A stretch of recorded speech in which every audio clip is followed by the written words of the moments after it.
안녕하십니까. 여러분의 심리주치 김영돈입니다.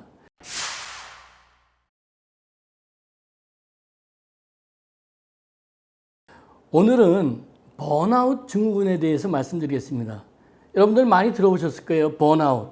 번아웃이라는 거는 다 타서 없어졌다. 아주 기진맥진했다. 그런 뜻으로 생각하시면 되겠습니다. 그래서 이 번아웃 증후군이라는 거는 살면서 과중한 스트레스와 피로가 장기간 누적되다 보니까 모든 일에 무기력해진 상태, 이걸 우리가 번아웃 상태라고 하죠. 그래서 그런 상태에서는 이 뇌가 굉장히 과로하기 때문에 그 뇌가 탈진을 해서 건망증이 많이 생기고 집중력이 많이 떨어진다는 거죠. 그리고 그걸로 인해서 짜증이 나고 그러니까 불면증에 시달리고 잠자리가 편하지가 못하죠. 저한테 오시는 분들 보면은 이 번아웃 증후군에 빠지신 분들 보면은 와서 표현하는 게, 원장님, 내가 아닌 것 같아요. 그냥 속이 텅 빈 것 같고, 또 자기가 하는 일이나 자기 자신이나 또 자기 인생에 대해서 괜히 회의감이 들고 별거 아닌데도 괜히 눈물이 나오고 그런 상태. 또한 매사에 좀 기력이 없고 또 굉장히 내가 어디 건강이 안 좋은가? 이거 건강검진 해봐야 되는 거 아닌가? 그렇게 좀 쇠약해진 느낌. 따라서 또 여러 사람들하고 또 생활하다 보면 쉽게 짜증내고 별거 아닌 것 같고 굉장히 노여하고, 그러다 보니까는 이 몸과 마음은 조화를 이루게 되어 있거든요. 그러니까 몸이 그런 상태니까 이 마음도 그렇게 따라가면서 우울해지지만은 또한 그런 걸로 인해서 우리 몸의 면역력이 떨어지게 됩니다. 요즘과 같은 코로나 시대에는 면역력이 굉장히 중요한데 그 면역력이 떨어지면서 환절기에 별거 아닌 것 같고 자꾸 감기에 시달리고, 그러니까 만성적인 감기에 시달리고, 또 머리가 아프거나 특히 이런 신경성이니까 편두통, 그 다음에 머리 뒤쪽이 땡기고 또 허리가 아프고 이런 어떤 여러 가지 통증이 동반될 수도 있습니다. BTS가 얼마 전에 그룹 해체를 얘기를 했죠. 그래서 영국의 더 타임스라는 데서 그 BTS 해체하는 걸 보고 거기서 기사에 뭐라고 그랬냐면은 혹사당하는 백만장자다. 그게 충분히 이해할 만한 표현이라고 생각합니다. 세계 최고의 BTS 아니겠어요? 그러면 BTS가 지나온 길을 보면은 요 얼마 전까지만 해도 각종 시상식에 백악관에 가서 바이든 만나고 유엔에 가서 평화를 외치고 그러한 활동을 많이 했죠. 원래 BTS는 코로나 이전에 군대 가는 것도 있고 그래서 이제 해체하려고 했지만은 오히려 코로나 시대에 여러 사람들을 글로벌하게 위로하자 해서 활동을 한 게 더 나은 결과를 가져왔죠. 근데 제가 생각해 보기에는 BTS가 보통의 인성을 가진 사람들이 아니라고 생각을 해요. 지금 BTS가 활동한 지가 한 10년 됐는데 어떻게 보면은 청소년기 사춘기서부터 지금 활동을 하는 건데, 사춘기라는 거는 굉장히 자율성을 강조하고 또래와의 어떤 공유, 그 다음에 공감, 이런 걸 하고 또 어떻게 보면은 그런 기성세대에 대해서 반항하는 마음도 많고 또한 굉장히 우유부단하고 그런 어떤 사춘기의 특성을 가진 친구들이 어쩌면 지금 연습생 사춘기 때부터 10년 넘게 지금 어떻게 보면은 사람의 한계를 넘어서 그런 어떤 부족한 점을 전혀 보임이 없이 희망과 밝음과 평화를 보여주는 모범만 보여줘야 된다는 생각으로 지금까지 활동해 왔습니다. 그런데 이 자체가 이제는 탈진이 된 거죠. 바로 번아웃에 빠진 겁니다. BTS의 특징이라는 거는 많은 그 BTS 팬들이 좋아하는 게 어떤 점이냐? BTS는 굉장히 진솔한 태도, 또 사회에 전하는 메시지가 많고 특히 청소년들한테 좌절과 당혹스러운 청소년들한테 전하는 희망과 용기의 메시지가 강해서 좋아하는 그런 아미들이 많다고 합니다. 그래서 얼마 전에 그 BTS 멤버 중에 하나인 진이 어비스라는 자기가 신곡을 개인적으로 냈어요. 그걸 보면은 이때까지 내가 모든 사람들한테 나한테 기대를 하고 모든 사람들이 나를 인정해주고 최고의 아티스트라고 얘기했지만 내 자신은 내가 진짜 나보다도 더 잘하는 아티스트들이 많은데 나는 별거 아닌 것 같다. 그런 어떤 우울감과 자기가 성취한 거에 대한 그런 업적을 자기가 생각하지 못하고 또한 그런 어떤 여러 사람들의 느낌과 자기가 공감할 수 있는 능력이 떨어진 거죠. 그런 뜻에서 자기가 그 곡을 발표했다고 하더라고요. 그게 바로 번아웃에 빠진 상태에서 나온 노래입니다. 조금 더 상세하게 그 번아웃에 빠진 사람들의 증상을 제가 말씀을 좀 드리면은 제가 이제 외래에서 여러 환자들을 볼 때 많이 호소하는 증상이 뭐냐면은 굉장히 짜증이 늘고 불안한 게 많아졌다는 거죠.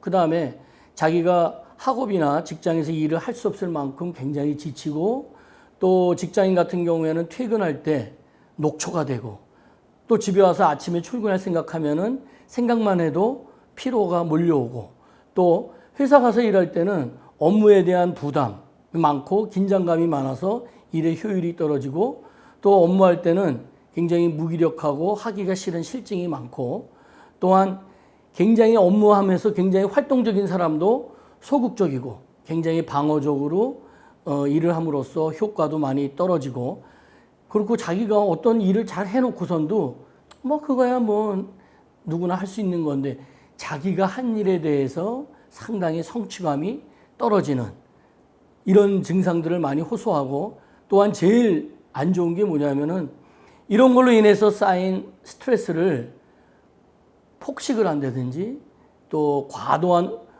그 음주를 한다든지 또한 과도한 흡연 이런 건강에 해로운 쪽으로 많이 자기가 스트레스를 해소한다는 거죠.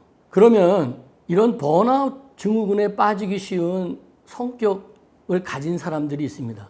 크게 이제 두 그룹이 있는데 첫 번째 그룹은 굉장히 인정받으려는 성향이 많은 그룹입니다. 이런 사람들은 평소에 굉장히 성실하고 꼼꼼하고 또 다른 사람이 칭찬할 때 자기가 더 힘이 나가지고 능력을 더 발휘하고 또 남의 평가에 굉장히 항상 신경을 쓰는 거죠. 저 사람이 나를 갖다 어떻게 평가를 할까? 내가 한 일에 대해서 어떤 결론을 내릴까? 그런 게 많다는 거죠. 또 자기가 한 거에 대해 자기가 한 노력에 대해서 인정을 받지 못할 때는 심한 좌절감을 느끼고 또 자기하고 경쟁을 하는 동료가 칭찬받거나 인정을 받으면은 굉장한 위기감을 느끼면서 초조해하고 또 어떤 식으로든지 능력을 인정받기 위해서는 편법도 가끔 쓸 수 있는 그리고 사소한 자기가 한 일은 아무튼 무조건 사소하든 어떻든 간에 좋은 평가를 받아야 된다는 그런 성격, 성향을 갖고 있는 것이 바로 인정받으려는 성향의 한 그룹입니다. 또 다른 번아웃 증후군에 빠질 수 있는 성격의 그룹은 완벽하려고 하는 성향의 그룹입니다.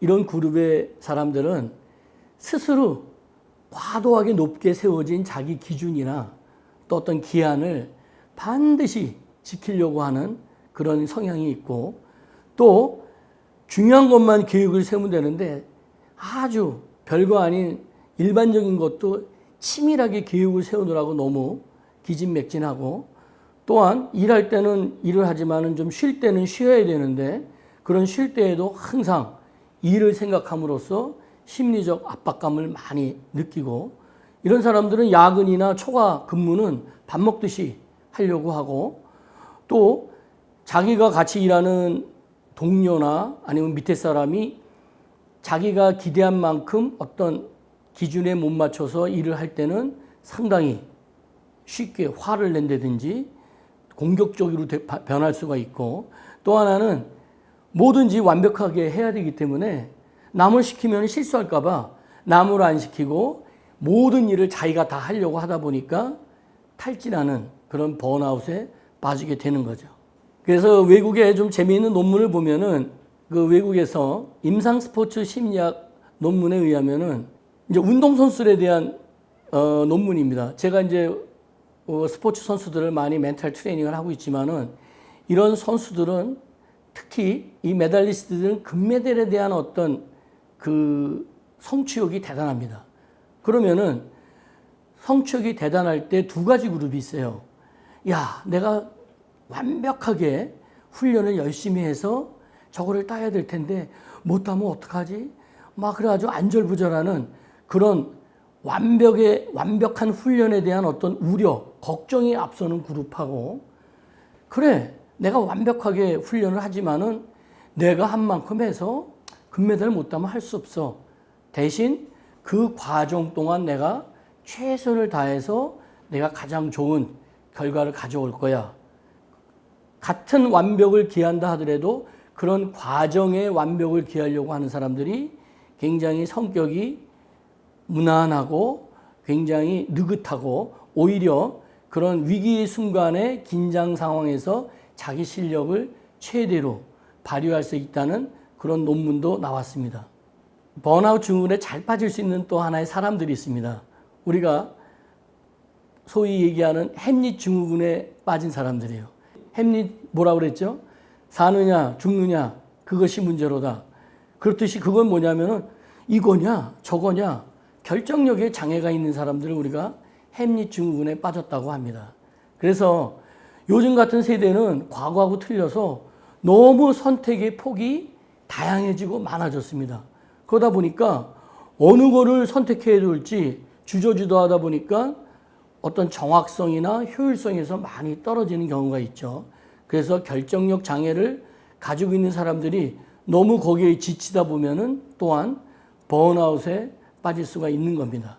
그래서 이 번아웃에 빠지면은 삶의 의욕이 떨어지고 성취력, 자기가 성취해 놓은 결과에도 만족하지 못하고 또 남들하고 이런 감정들도 공유할 수 없는 그런 공감 능력이 떨어지는 게 우리가 번아웃 증후군을 요약해서 말씀드리는 거라 하겠습니다.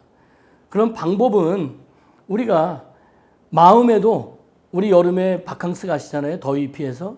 이 마음에도 바캉스를 좀 보내야 됩니다. 그래서 여러 사람들하고 같이 식사하는 것도 좋지만은 어떤 때는 혼자 식사하러 가서 음식을 음미하면서 먹는 동안에 자기 자신에 대해서 한번 생각해 보도록 하고, 또 우리가 맨날 이 핸드폰 들고 다니잖아요. 어떤 날은 핸드폰을 집에다 딱 두고 하루 정도는 교회로 한번 여행을 떠나보는 것도 괜찮고, 또한 자기가 힘들 때는 이 결정을 못할 때는 자기가 가장 친한 친구 만나서 서로 의견을 공유하면서 친한 친구의 의견도 수렴할 수 있고, 이런 마음의 여유를 갖는, 그리고 무엇보다도 자기를 믿는, 또 자기에 대한 칭찬, 자기에 대한 격려를 함으로써 너무 자기가 일에 지치지 않도록 스스로 용기와 희망을 주는 그런 자세가 제일 중요하다고 생각을 합니다. 오늘은 여기까지 하겠습니다. 고맙습니다.